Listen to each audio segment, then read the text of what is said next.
Good day ulit at dito tayo ulit sa ating JMC Diary.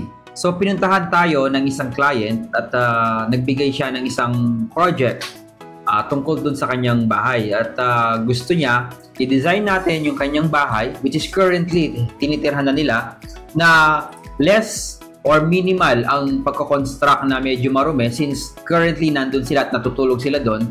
Pero yung design na gagawin natin is mag-iiba talaga yung buong interior. So ginawa natin ang design na more on changing of color and application ng mga cladding na pwede natin gawin dun sa bahay.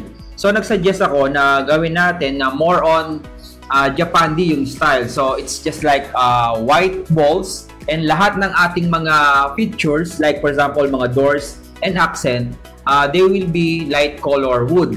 Like for example, dito sa ating kitchen, nagsuggest tayo na yung existing kitchen niya, since nando na yon, papalitan lang natin yung kanilang mga boards sa upper cabinet at saka lower cabinet, yung mga doors nila, and another area na expose yung kanilang sides.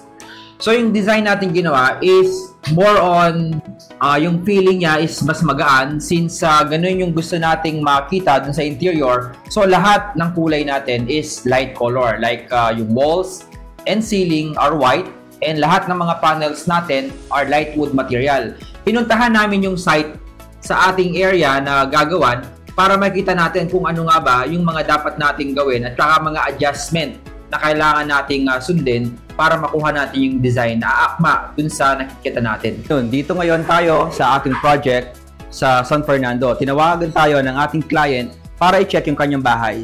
So, ano nga ba yung mga gusto niyang mangyari dito sa kanyang bahay? Actually, itong bahay niya is regular na ginagamit, which is okay naman siya. But he want to make this house na mas maganda pa. So, ano nga ba yung kaya natin gawin na less yung mga renovation na marumi at ano yung pwede nating magawa na talagang mag-iiba kahit mga finishes at saka mga kulay lang ang ating lalaroin. So first, we will discuss itong ating kitchen area. So dito sa ating kitchen area, nag-propose tayo ng lahat ng kulay natin is magiging light. So we are more into white and light wood color. So kung mapapansin ninyo dito sa ating kitchen, meron siyang upper cabinet at lower cabinet, which is, ang construction nito is conventional. So ngayon, papasukan natin siya ng ating modular system. So modular system, ibig sabihin, yung per module na linalagay. But since we already have the structure, ang gagawin lang natin is babaguhin lang natin yung mga kulay. So ideally, lahat ng mga coverings, mga doors, at saka side na exposed, is tatanggalin natin. Then, papalitan natin ng ating board na laminated sa marine. So, dito sa ating cabinet sa upper, yan, may mga problema sila na ang magiging solution natin is palit lahat ng mga takip lamang. Since ang mga doors na ito lang ang mga nakikita. So, lahat ng mga interior, it will be the same para mas less gastos, pero pagdating dun sa interior kabuuan na ating gagawin is mag-iiba talaga siya. And meron naman tayong existing na quartz top or yung granite top nila na available dito.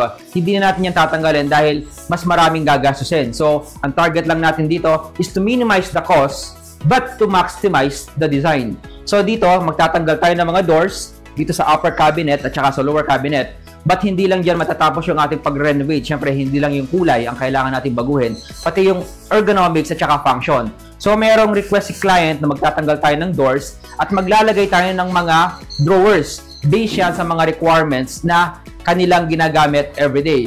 So, since magtatanggal na tayo ng mga doors, we are capable of changing this function. So, like for example, itong door na ito, meron siyang existing na organizer.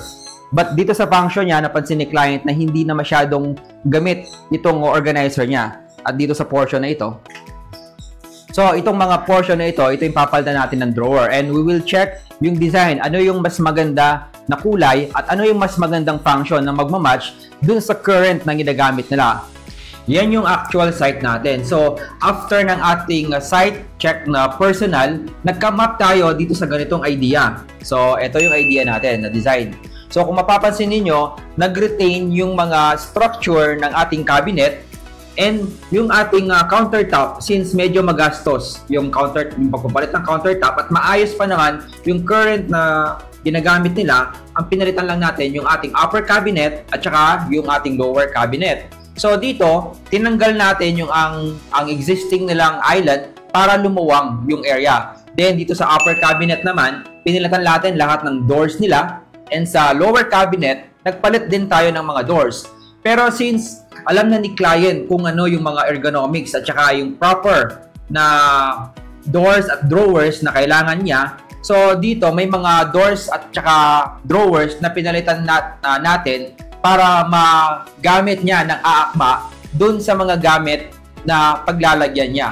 So itong portion naman na to, ito yung bar side niya. So ito yung harap sa kitchen, and dito sa right side niya meron siyang bar area. So kung mapapansin nyo, from the previous niya na wall niya, nagbawas tayo. Since from the kitchen, ang gusto kong mangyari, luluwang. Aside from the color, nagbawas tayo ng wall.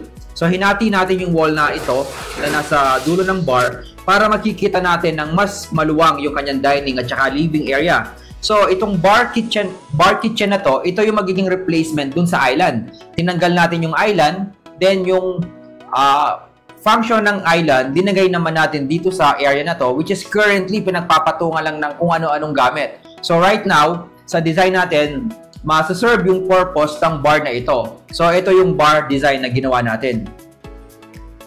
So ayan, yan yung design na gagawin natin, and hopefully, lahat ng mga na-discuss natin dito, madi-discuss natin sa actual once we are done with our renovation project dito sa kitchen. Puntahan naman natin next yung kanilang dining and living area.